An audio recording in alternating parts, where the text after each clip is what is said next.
Hello' guys, আজি আমি ওলাই আহিলোঁ ভাগিনজনীক চিৰিয়াখানাৰ পৰা ফুৰাই আনো বুলিকৈ। ৰাতিপুৱাতে ভাত পানী খাই সোনকালেই আজি ওলাই আহিলোঁ। ভাইটি, মই, বা, ভিনদেউ, ভাগিনজনী আহি পালোঁহি আমি চিৰিয়াখানালৈ। চিৰিয়াখানাত সোমাই দেখিছোঁ তাত কিছু কাম চলি আছে বৰ্তমান। তাত সোমাই আমি টিকেট ল'লোঁহি পাৰ পাৰ্চন 33 টকাকৈ। তাৰপিছতে তাৰ ভিতৰত ফুৰিবলৈ গাড়ী সেয়া ল'লোঁ পাৰ পাৰ্চন 50 টকাকৈ। এনেকৈ ওলাই গৈ ফুৰি মেলি ফটো কেইখনমান ক্লিক কৰিলোঁ। চবেই সৰ্পগৃহত সাপ চাবলৈ গ'লে মই নগ'লোঁ, ভয় লাগে মোক যিহেতু সাপৰ পৰা অকণমান। এয়া ভালু, সেইবোৰ সিংহ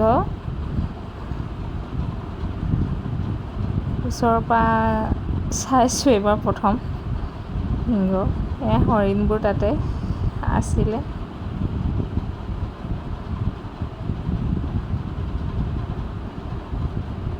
জিৰাফটো চাই কিন্তু বহুত ভাল লাগিলে। তাত একদম ওচৰৰ পৰা যিহেতু চাবলৈ পাৰিলোঁ।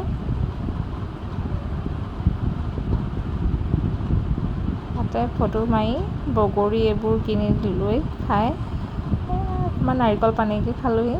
তাৰপৰা ওলাই আহিলোঁ। ওলাই আহি বাহিৰত লিট্টি চখা খালোঁ। লিট্টি চখা খাই কুমাৰ ভাস্কৰ বৰ্মা সেতুত অকণমান সোমাই ফটো